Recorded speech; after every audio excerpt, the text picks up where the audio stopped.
Selamat siang pemirsa, Presisi Siang kembali hadir untuk Anda. Selama 1 jam ke depan kami telah menyiapkan sejumlah informasi terkini. Bersama saya Bribtu Trinol Diwadu, kita lihat dulu 3 berita utama siang ini. Satuan Brimob Polda Sulawesi Barat menggelar upacara serah terima jabatan Komandan Satuan Brimob.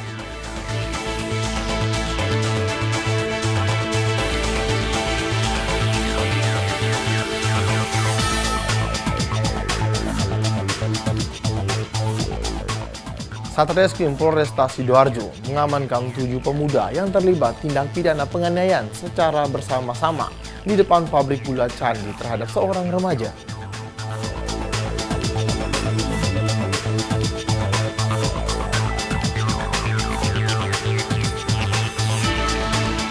Kapolres Pelabuhan Tanjung Priok menerima penghargaan dalam kegiatan rapat kerja teknis perencanaan Polda Metro Jaya tahun 2025.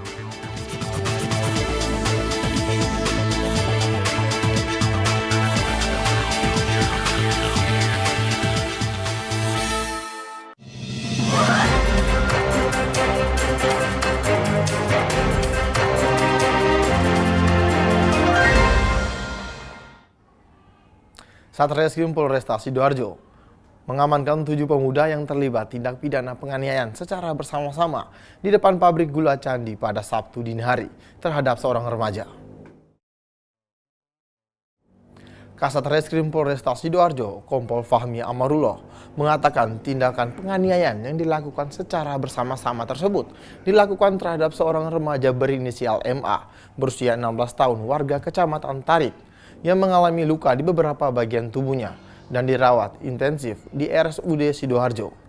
7 pelaku tersebut memiliki peran masing-masing dalam tindak penganiayaan tersebut. Tersangka berinisial ZMA berusia 19 tahun menendang motor korban hingga terjatuh dan menganiaya korban bersama-sama dengan 6 pelaku lainnya. Selain 7 tersangka, Polresta Sidoarjo turut mengamankan sejumlah barang bukti seperti helm, ikat pinggang hingga 2 unit sepeda motor. Dan akibat perbuatannya, para tersangka terjerat hukuman pidana penjara maksimal 5 tahun 6 bulan penjara.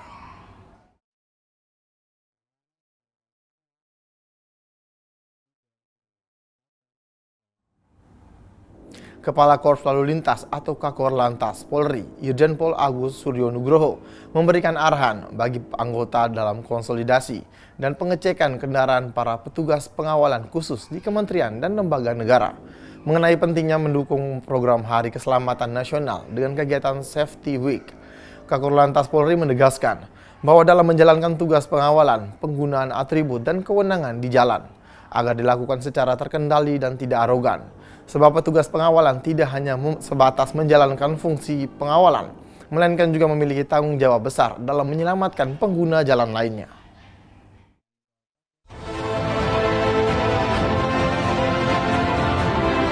Saya sudah merencanakan dengan rekan bahwa Korlantas Polri sudah mencanangkan Hari Keselamatan Nasional bersama Kementerian dan Pak Kapolri langsung. Nanti ada kegiatan Safety Week di Sabtu Minggu Keselamatan. Anda dikumpulkan, brainstorming, kita berpikir yang terbaik untuk bisa menjaga marwah Korlantas. Karena tugas Anda di samping patwal di tupoksi ada, tetapi yang paling terpenting adalah Anda menyelamatkan pengguna jalan yang lain. Anda menjadi pejuang-pejuang keselamatan yang saat ini 150.000 peristiwa kecelakaan dalam 1 tahun. Dalam 1 tahun 26.839 orang meninggal. Ini tanggung jawab kita. Di samping juga Anda mengawal, yang Anda kawal, perhatikan yang paling terpenting adalah keselamatan pengguna jalan yang lain. Ini yang harus kita rumuskan sehingga betul-betul pelindung, pengayom, pelayan ini ada di hati kita. Jadi saya minta rekan-rekan di samping Anda petugas pengawalan, yang paling terpenting adalah Anda pejuang-pejuang keselamatan. Anda di jalan menghormati semua pengguna jalan dan Anda bisa melakukan tugas yang betul dengan tidak ada ekses-ekses yang setiap saat harus kita selesaikan. Saya minta penggunaan sirine, siksak, memakan jalur orang, menghentikan kendaraan, menegur kendaraan tetapi tolong kendalikan betul ketika Anda di jalan. Jadi saya akan mencoba bahwa jalan itu adalah ramah keselamatan, bukan tempat arogansi orang menggunakan kendaraan. Mari kita sama-sama menjaga Korlantas Polri, kita sama-sama menjaga marwah Korlantas dan berikan terbaik penugasan dimanapun Anda berada. Dua penumpang minibus dan seorang pengendara motor terkapar usai menjadi korban tabrak lari oleh sebuah mobil yang dikendarai pria warga negara asing asal Cina di Jalan Gunung Sahari, Jakarta Pusat pada Kamis dini hari. Ironisnya pelaku yang dalam kondisi mabuk berat justru nekat membawa kabur mobil patroli Laka Lantas Polres Metro Jakarta Pusat saat petugas tengah melakukan pertolongan terhadap ketiga korban.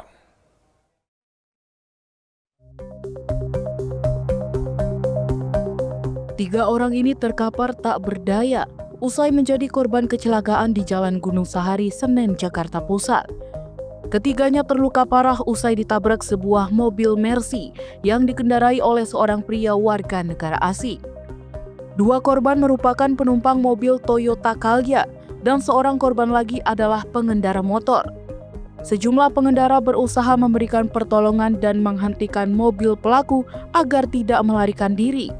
Pelaku pun diduga kuat dalam kondisi mabuk berat sehingga tidak merasa bersalah atau berusaha untuk menolong para korbannya. Ironisnya pelaku justru melarikan diri dengan membawa kabur mobil patroli Laka Lantas Polres Metro Jakarta Pusat saat petugas tengah memberikan pertolongan kepada para korban. Namun karena masih dalam kondisi mabuk berat, mobil patroli yang dibawa pelaku dari arah Gunung Sahari menuju Senen akhirnya menabrak tiang listrik di Simpang 5 Senen. Dari hasil penyelidikan polisi, pelaku adalah pria warga negara asing asal China berinisial LL. Kecelakaan yang melibatkan sebuah mobil Toyota Calya, pengendara motor dan mobil Mercy yang dikendarai pelaku dikarenakan pelaku dalam kondisi mabuk saat berkendara. Petugas mendapatkan laporan, turun ke TKP. Itu TKP pertama terjadi di depan PKPRI, ya, kantor PKPRI dari utara ke selatan. Setelah sampai di TKP, petugas berusaha mengevakuasi korban. Didapati ada dua korban dari kendaraan KLA. Kemudian juga satu korban yang dikendarai oleh kendaraan Mercy. Yang saat itu berada di trotoar. Saat petugas sedang mengevakuasi korban, tiba-tiba pengemudi kendaraan Mercy yang tadinya berbaring di trotoar kemudian berjalan ke arah mobil petugas dan membawa mobil petugas hingga menabrak tiang yang ada di Simpang 5 Senen. Nah, di sanalah baru diketahui bahwa yang membawa kendaraan itu adalah justru pelaku kendaraan yang menabrak kendaraan KLA di depannya. Dari hasil pemeriksaan, pengemudi